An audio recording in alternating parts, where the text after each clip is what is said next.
Mr. Kanaya Kumar. Hello. Jai Shri Ram.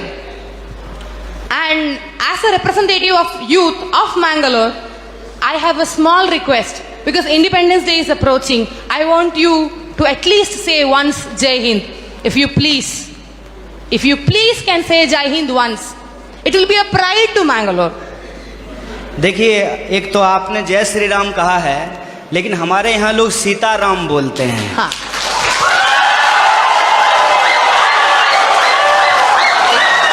Sitaram. Excuse me? आप लोग सीताराम भी बोलो, ये लोग इनखिलाफ जिंदाबाद बोलेगा, पर मेरा एक ही क्वेश्चन है आपके पास। Dear sir, a few minutes before you have मैं आपके दूसरे सवाल का जवाब दे देता हूँ। नहीं, मुझे नहीं चाहिए आपका जवाब। ये सीताराम जय श्री राम का कोई फर्क कोई पड़ता है तो मेरा जवाब की जवाब नहीं। And one small question, sir. You were saying about emotional politics.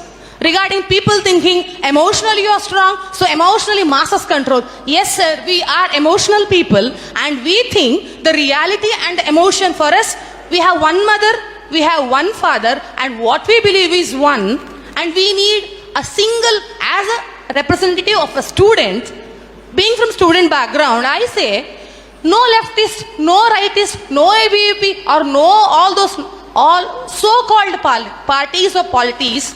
Why don't you stand for one nation? Why don't you stand for one student power? Why do we need one side Zindabad, one side Inkhilab, one side Jai Hind, and one side your favorite Mr. Madam? All those Rams, all whatever it is. Why don't you represent one? Why don't you represent one India? Why don't you represent one unity? Why don't you give us a single policy rather than saying all these what you have said with the due respects for you, with the due respects for your PhD? Why don't you please respect and please propose one unity and one topic saying which is uniting the entire country so that the topic says youth is in the crossroad. And my dear sir, yes, youth is in the crossroad, but we are having set our eyes on the goals and we are on our path. Why don't you please say one policy for entire country? And if I permit and I say बोलो भारत माता की जय हिंद। आपका जो सवाल है कि आप एक का समर्थन क्यों नहीं करते हैं, देखिए बात यह है कि मेरी पैदाइश ही दो लोगों के मिलने से हुई है। मेरे माँ बाप की शादी नहीं होती तो हम पैदा नहीं होते। मेरे माँ और बाप दो लोगों की शादी हुई और ऑब्वियसली शादी होने के बाद जो वो किए होंगे उसके चलते हम पैदा हुए हैं, तो उसमें दो लोग मिले हैं। रही बात कि वन नेशन का क्यों नहीं सपोर्ट करते हैं, तो नेशन तो वन ही है, भारत एक है, इसमें कोई डाउट नहीं है। लेकिन इस एक भारत को रिप्रेजेंट करने वाला जो एक संविधान है उसमें 300 से ज़्यादा आर्टिकल हैं, मोर देन 300 आर्टिकल्स हैं उस एक कॉन्स्टिट्यूशन में। और जो आप कह रहे हैं कि वन नेशन, उस वन नेशन को रिप्रेजेंट करने के लिए जो एक पार्लियामेंट है उसमें भी दो सदन हैं, लोकसभा और राज्यसभा, और उसमें से जो चुन करके लोग जाते हैं उसमें भी कोई एक लोग नहीं जाते हैं, उसमें 545 मेंबर्स जाकर के पहुंचते हैं। तो हमारा जो वननेस है वो वननेस एक्चुअली डाइवर्सिटी को रिप्रेजेंट करता है, उसमें डाइवर्सिटी है। और आपने जो सवाल पूछा जय श्री राम, जय श्री राम आप बोलिए, ये आपकी आज़ादी है, आप जय श्री राम बोलिए, जय हनुमान बोलिए, आपको जो बोलना है बोलिए, क्योंकि इस बात को बोलने की इजाज़त हमको हमारा संविधान देता है। इसीलिए मैं आपसे ये आग्रह करूँगा कि आप कभी कभी उस संविधान की भी जय बोलिए जो आपको बोलने की आज़ादी देता है। और रही बात मेरी, तो मैं आपको बता दूं, मेरा तो जन्म ही मिथिला में हुआ है। मेरा जो घर है वो घर जिस डिस्ट्रिक्ट से मैं आता हूं उसका नाम बेगूसराय है और वो मिथिला में होता है। अगर आप मेरे यहाँ आएंगे तो आपको बड़ी आश्चर्य लगेगी। हमारे गांव में हर साल ये जो अगहन का महीना होता है हिंदी का, उसमें अयोध्या से बारात आती है और लड़के आते हैं बाराती बन करके, और राम लक्ष्मण आते हैं बर बन करके। और हमारे गांव में राम जानकी मंदिर है जहां पे हर साल राम विवाह होता है। और मैं मजेदार बात आपको बताता हूं, मिथिला के जो लोग होते हैं वो राम जी को गाली देते हैं। पता है क्यों? क्योंकि मिथिला राम जी का ससुराल है और इस लिहाज से वो राम जी का को मजाक करते हैं। हमारी संस्कृति में जब शादी ब्याह होता है तो जो बारात आती है तो बारातियों को सारातियों के द्वारा गालियां सुनाई जाती है, उनको गालियां दिया जाता है। जब आप हमारे यहाँ आएंगे तो आपको बड़ा आश्चर्य लगेगा कि राम जो भगवान हैं उनको स्वागत में लोग गालियां दे रहे हैं। ये हमारा ट्रेडिशन है। और हम जिस संस्कृति जिस कल्चर में पले बढ़े हैं वहां कभी भी किसी भी भगवान को अकेले नहीं याद किया जाता है। आपने कहा ना वननेस, उनको अकेले नहीं याद किया जाता है।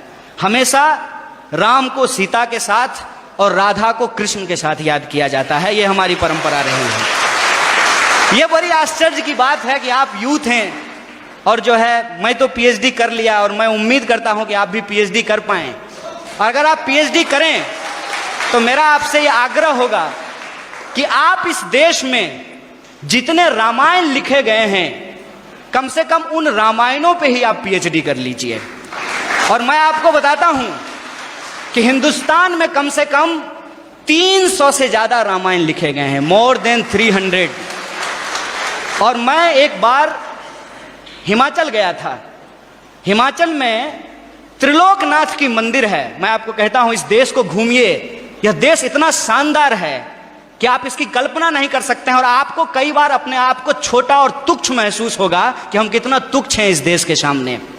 जब आप त्रिलोकनाथ मंदिर जाएंगे तो त्रिलोकनाथ मंदिर में भगवान बुद्ध की मूर्ति है और भगवान बुद्ध की मूर्ति के ऊपर भगवान शिव का मूर्ति बनाया गया है, सर के ऊपर बनाया गया है। और उस मंदिर में पहले हिंदू साधु आते हैं जो प्रार्थना करते हैं, उसके बाद बुद्धिस्ट मोंक आते हैं जो वहां जाकर के परिक्रमा करते हैं। यह हिंदुस्तान की खासियत है।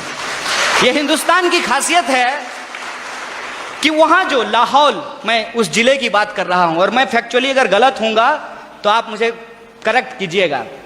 लाहौल जिले में जहां यह मंदिर है वहां की जो भाषा है लाहौली, वहां का जो रामायण है जो लाहौली भाषा में लिखी गई है, उस रामायण में सीता का अपहरण रावण नहीं करते हैं, बल्कि रावण सीता के पिताजी हैं। उस रामायण के हिसाब से सीता एक्चुअली रावण की बेटी है लाहौली रामायण के हिसाब से। और राम ने प्रेम विवाह करके सीता से शादी कर ली, इसलिए रावण और राम का युद्ध होता है। यह हिंदुस्तान की खासियत है।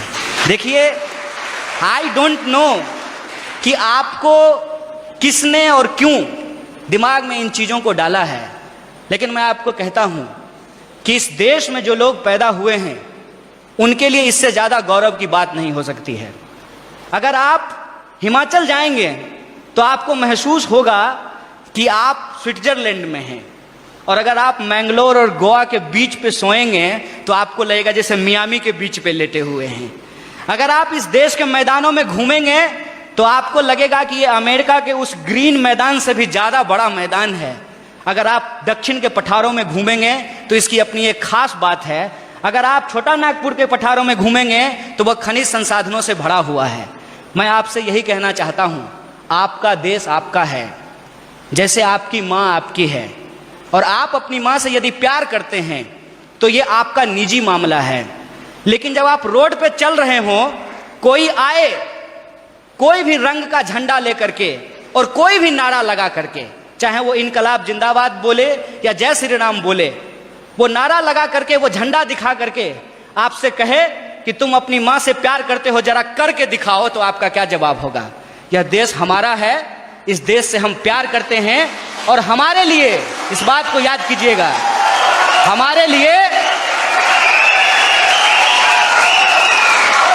हमारे लिए प्यार नुमाइश की चीज नहीं है। हम प्रेम करते हैं और अपने दिलों में लेकर के घूमते हैं। बहुत बहुत शुक्रिया, बहुत बहुत धन्यवाद।